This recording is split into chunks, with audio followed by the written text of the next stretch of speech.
Welcome to Samba Samba. Enjoy the video. You start by verifying what's installed. Run Java version to see vendor and version. Once done, identify your package manager, apt, yum, dnf, or pacman, because commands differ.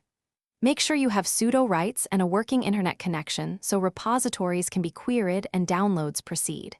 If you need Open JDK versus Oracle Java, decide now because package names differ. This quick setup avoids confusion in later steps and lets you perform safe, targeted updates without unnecessary changes.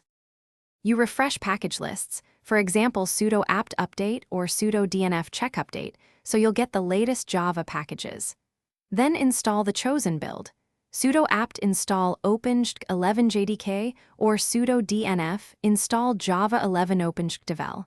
Adjust the package name to the version you want.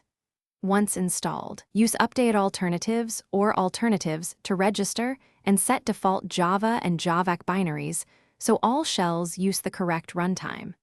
This ensures both system tools and scripts you verify success by running Java version and Javac version and confirming the expected vendor and version. If the wrong binary still appears, make sure update alternatives is configured correctly or adjust your path to point to /usr/lib/jvm/your/jdk/bin. If there are conflicts from older Java packages, remove them cleanly with your package manager.